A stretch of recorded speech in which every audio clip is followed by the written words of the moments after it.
Hey everybody, welcome back to the podcast. We're here with Sean, Drew. You still got the same crew as always. Hey, today we're gonna get into some post spring ball for the SEC. We're gonna talk about the SEC West and no other team to start off with right now than Alabama. You know, kind of a shakeup right now. A lot of stuff in the news going on with this QB room. You've got Milroe Simpson, and now you've got a Tyler Buckner in there right now. One thing I do got to say about a lot of people saying, "Oh, it's going to be a lot of losses. It's going to fall down to like a non-win, single win season." I don't know about all that because looking at the recruiting over the last couple of years, as of right now on campus, they still have 3 top 5 recruiting classes on this team right now. It's not like the talent is gone. The talent is there. The only thing that's down right now is the QB room. But some of Nick Saban's best teams, in my memory of following this team, I know y'all follow it a lot closer than I do, is like when Nick Saban gets down to where he has a game manager at quarterback more so than a superstar, sometimes those are some of his best teams. When you're not expecting, hey, this team's supposed to score 30 plus points a game. When it comes down to this, might be one of those seasons where you got to depend on defense and the run game. What are y'all thoughts on that? So I think you're absolutely correct. It's happened a number of times under Nick Saban's tenure, and I'll tell you this right now: Nick Saban is not worried. Okay, he is not worried. Like you said, they were already talking about going back to more ground and pound. Okay, yeah. We've had very special quarterbacks. When you got special quarterbacks, special receivers, you got to give them the ball. When you go ground and pound, you're going to give that defense a little more time to rest, right? So I think what you're going to see is a more efficient offense, even though the quarterback is not going to be as dynamic as, let's say, a Mac Jones or a Bryce Young as a passer. But we're getting back to clock management, game control, actually making our opponent's defense, get them gassed. You know what I mean? Mm-hmm. Going back old school, I think that's what we're going to see, honestly. And again, I don't think Nick Saban is worried. He just needs somebody that can convert a first down pass, when it's necessary. Yep. It's going to look a lot like, the A.J. McCarron, Greg McElroy, those guys. But before he started recruiting these receivers and quarterbacks at a high level. Yep. Yeah, and I agree. I think just the dynamic of the offense is about to change a lot. But I think that the dynamic of the defense is getting back to the old school defense. I think it's really going to be true ground and pound offense. But I think our defense is getting to a point now with the names on the team that we're really going to be able to stand up and lock teams down. I really think about the core of this team, what we was before. I think what we saw was Nick Saban having true, really good recruiting classes before. And I think that's kind of windowed down. You've seen those people go away. Now we're transitioning into a brand new team. And I think it's going to be just something simple. I don't think it's going to be nothing too complex with Bama. I don't think it's anything going to be that's going to wow you. I think it's going to be, hey, we're going to line up man on man, and we're going to just beat the hell out of you week in and week out. And we're really going to have the biggest test of the year coming around LSU. So I think early on in the season is really going to be understanding who we are. But when I think about Bama, I think about what do we truly want.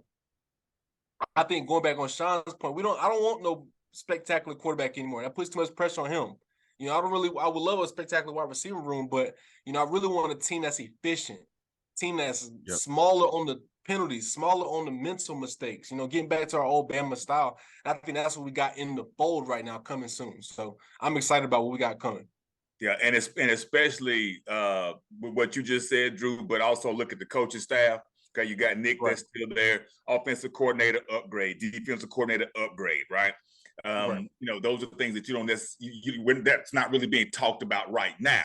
But come, fall practice and fall camp, things of that nature, you're going to start to really see how the players are reacting to the new coordinators and what kind of gelling they're all doing together. So I think they're definitely going in the right direction. It's all smoke screen. It's all bulletin board material for Nick Saban to give to this team to just do nothing but motivate them to have a very successful year this year. Right. Oh yeah. One other big part that's going to stand out outside of the defense is going to be offensive line. I think we're truly getting back to the offensive line that's going to be truly dominant all around, which will make it easier for a transitional quarterback, somebody that's not going to be Heisman Trophy winning quarterback, somebody that's going to just be a game manager. You need a good offensive line and a good running back room. I think that's what we got, two of the best in the country. So, that's going to be huge for us. Yep. Yeah. And when you look at this quarterback room right now, you got Milroe, Simpson, and now you got Tyler Butner in there. Out of those three, I think what'll complement, and it's hard to say because you've seen both. You've seen the pure passer in Nick Saban's system, and you've seen the dual threat guy. With Milroe, you're very much getting a runner. If he could shore up some of those passes, like you said, don't look for the home run hit. Not nobody's going to throw it 40 yards down the field. Give me the first down here and there, to toss up to kind of even out the running game. Him as a runner is putting a lot of, I guess you say, pressure on the defense, the opposing defense, because now you got another person you got to account for out there on the field, because he's very capable of burning you 40 yards down the field. Hey, he's gone. As soon as he sees daylight, he's gone. But at the same time, you don't want to fall into that thing where he's like, hey, I got to be the superstar. I got to do too much. It's more of, all right, hey, if it's there, take it. If it's not, hey, use your drop off. And then you've got this kid, Justice Haynes, who shined in the in the spring game. It looks good. He only had, what was it? I think it was 60 something yards rushing, but still put up three touchdowns though. I mean, he looks explosive. He looks like somebody that, hey, give him 2 more seasons and he's going to be the number one guy, if not this year, emerging as the number one guy in that offense.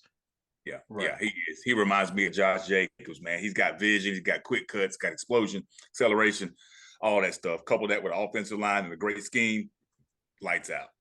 Yeah, I think he's definitely going to be on the field. But the guy I think is going to break out this year is going to be Roydell Williams. I think he's the type of that roughneck back that we got that's got the speed, got the power, all around guy. He reminds me like a Josh Jacobs type of person that can really just do all around the things. But I think that's somebody that's going to really stand out, because I think Chase McClellan is going to be a top tier back. But I think he kind of does show flaws in certain areas when it comes to top end speed and finding the right hole. So I think the running back room is open. I don't think there's no definite starter. I don't think it's going to be one for a couple of years until Justice Hayes comes through and really takes over. But it's going to be interesting, though. Really interesting with that room there.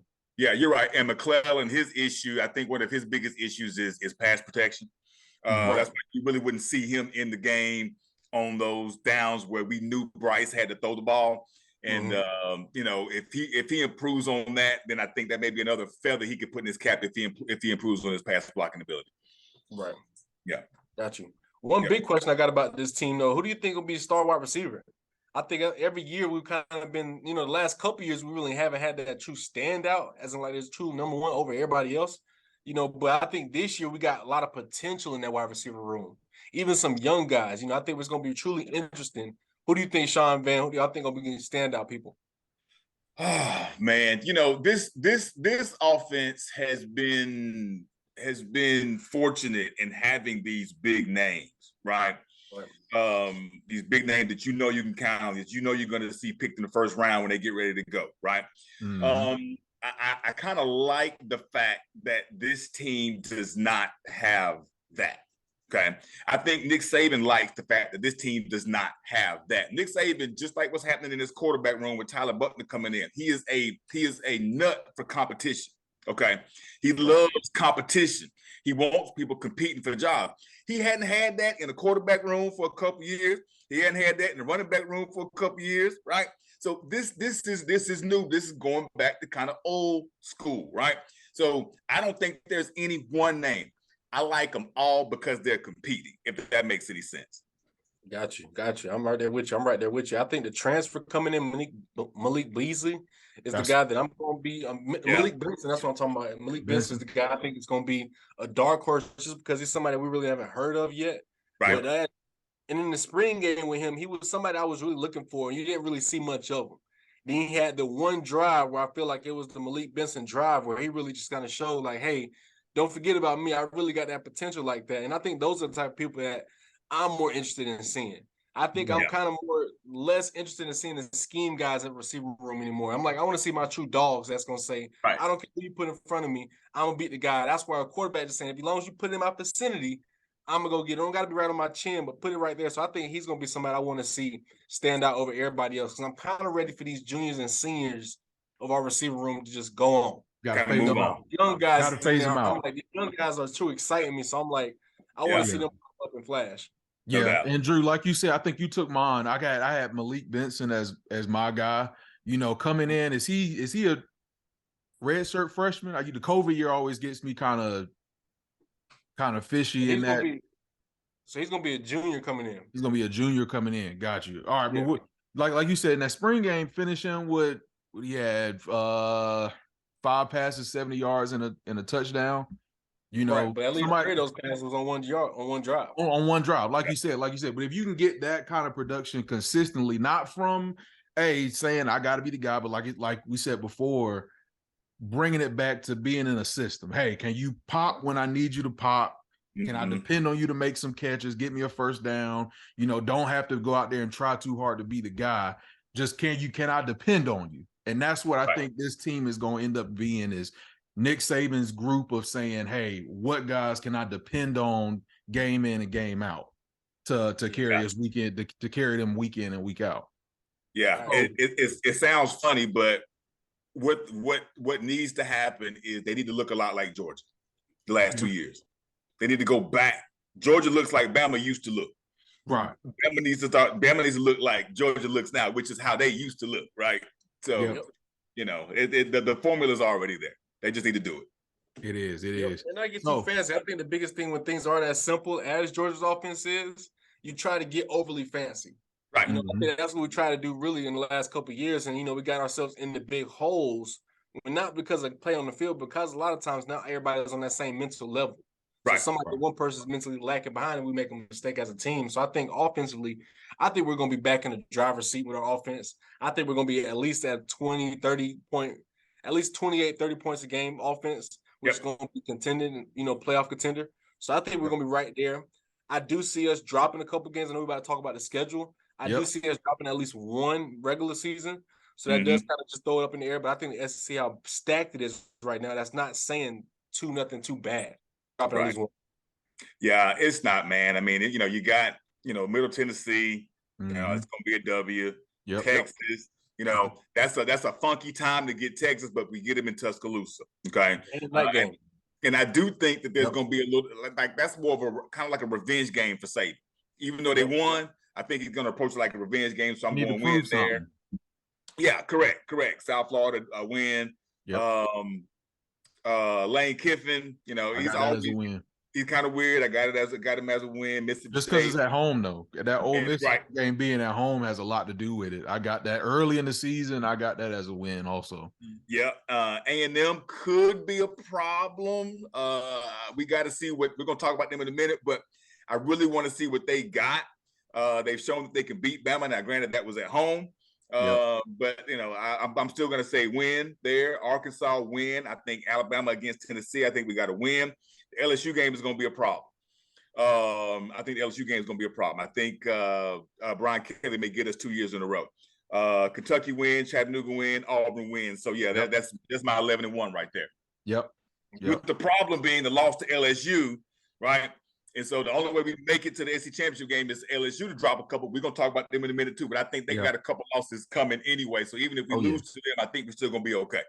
Gotcha. My opinion, spotlight a couple games. I think Texas is going to be huge. I think that's going to be our test. It's going to be that game right there is going to show me, are we legit or not? Because you can honestly say Texas is bringing back more of a quality squad than we're bringing back from last year. Right. So they got running back too. They're going to be ready to go. And Quinn Ewers, I think, is going to be Heisman candidate this season because I've been pulling for him. I know he got hurt last year's game, which kind of changed the dynamic of that game. But this year, Texas team is nothing. It's going to be a joke about them. So that's going to be a big test early. Texas A&M is going to be something interesting. Yeah, that's going to be really interesting. I know we're traveling to Texas A&M. So for the wrong quarterback, that can be scary for me. So I really got to put that one on the board as a question mark. Next big game for me is going to be Tennessee. Tennessee's offense is going to be spectacular again. And I think depending on whoever's starting quarterback, Joe or Nico, they're going to be ready to go by that point in the season. So I think that was going to be a good game. But I think based on who we are as a team at home, we're going to be able to stomp that one out, kind of like we did the year before last, when they kind of had that late game surge to catch back up. But and then LSU is going to be a dogfight. Yeah, LSU is going to be a dogfight. I don't know if any of y'all interested in going to that game, but I am interested in being prime time for that game right there. Hey, that's about a 6-hour drive for me. I can make it. Yeah. Sure, I'm flying. That's all I know. I'm being in Tuscaloosa for that game right there, whether I'm in the stadium or outside or not. So LSU is going to be a ball, but with what that team is and how much veterans and how they feel like they know themselves second year in that offense, they're going to be a problem for the SEC. The only thing that can throw them off is Jaden Daniels. I think he's the only thing that can truly throw them off. And what type of quarterback is he coming in as, having some true quarterback competition this offseason in that offense. But I think, overall, they're going to be a tough team to beat. Yep. Yeah. Yeah. And as far as for me going through this schedule, I got Texas as the first. Middle Tennessee should be more like a scrimmage. You walking in there kind of, hey, what can I get done? It's at home. Texas, I got that as a win.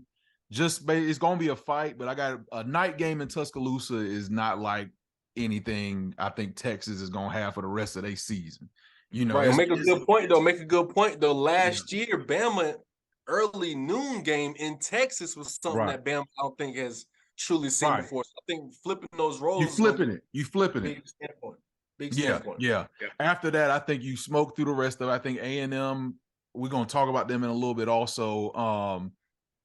My opinion about A&M, I think they're falling apart. I think it's only a matter of time before Jimbo's up out of there.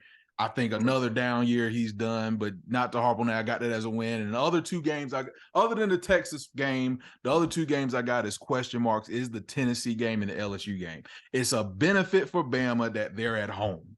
They're not on the road this year. You and Tuscaloosa, possibly 2 night games against Tennessee and LSU. LSU more of a question mark than Tennessee. Tennessee, I think what's going to happen with them is where your guys going to step up with Tennessee, and we'll get into Tennessee next week, but I think their offense is still going to be dynamic, but I do think Bama's defense will be better prepared this year than they were last year. You had that game where you're not going to have a game where you got one receiver burning the whole defense for 200 and something yards. That's not going to happen again. It's not going to happen again. They're going to try. I promise they're you going to try. But I'm saying, they're going to try. I believe that you got a new defensive coordinator here at Bama. I don't see that same performance happening again, especially happening in Tuscaloosa. Yeah, correct. Yeah, I agree. I don't see that happening. And then the LSU, like you said, Drew, is going to be a fight, and then you went out the rest of the season. I got Bama down as I got 10 guaranteed wins, and I got 2 question mark wins. Now, I don't think it'll come down to 2. Will you drop 1? It all is going to depend on how this team looks. And I think you're going to have to put up, in the day and age of college football right now, 25 points minimum per game. Yeah. I think that's got to happen. Now, where are you going to find your consistency to do that week in and week out is going to tell how the rest of the season is going to go. And that first Texas game, I think, is going to be a big one, a big confidence booster for the team. And like you said, Drew, a lot of the young guys, if they can come into that Texas game, that night game in Tuscaloosa, build off of that, that can ride you through a majority of that season by giving them a lot of confidence going down the stretch. Yeah. We didn't feel good leaving Texas last season. We didn't feel good. We won a game, but we left looking like we lost the game. You know what I'm saying? And Sark is gonna come to Tuscaloosa like, hey, I just spent a few years over here. I know this atmosphere. So Texas is gonna be ready. They're going to be ready. Yeah, they're gonna be ready. But I think we get them. But it's gonna be a dogfight. Yeah. I think the biggest thing for Texas is I don't think their defense is going to be ready. Right. I think the type of offensive style we're going to bring in is not going to be like last year, where last year you can kind of finagle with us a little bit because we're not really smash mouthing. This year, like you said, Sean, by the third and fourth quarter, these teams are going to be gassed. Right. This offense that we're coming right now, we're going to have 4 running backs strong. Right. It don't matter if one of them get hurt. We got 4 deep in the running back room. Offense line is deep. Quarterback just can't make mistakes for offensive wise. Right. And then defenses, we're going to put Dawson around on the field. We're going to put true, I think we're going to get back to our true pass rush this year. Make offense, defense line is standard. I think Kool-Aid going to be able to have the secondary locked down as they should. And I think we're getting some big time pieces that were there last year in Jordan Battle and Brian Branch that weren't true cover safeties. Right. So they Caleb were down. two run stop safeties, but we're gonna have some true cover guys back there now. That's gonna really be some ball hawks when it's in the air. So I think Bama's gonna be hey, we're gonna beat you down, hold you to 20, 28 points, and score 30, 40 points. Yep. So I think that's gonna be the kind of dynamic of the offense, but it's gonna be fun. It's gonna be fun to be a Bama fan this year. Bama's gonna be probably back in prime time playing position where it means the playoffs, because I think it's gonna be easily a one-loss team getting in. And I think they made the mistake by not getting us in last year, and we saw what those outcomes were. So ain't no way we're not making the playoffs this year, unless we just have a disaster in T-Town, which I don't think that's gonna happen. Well, it hadn't happened in a lot of years, so I'm with you.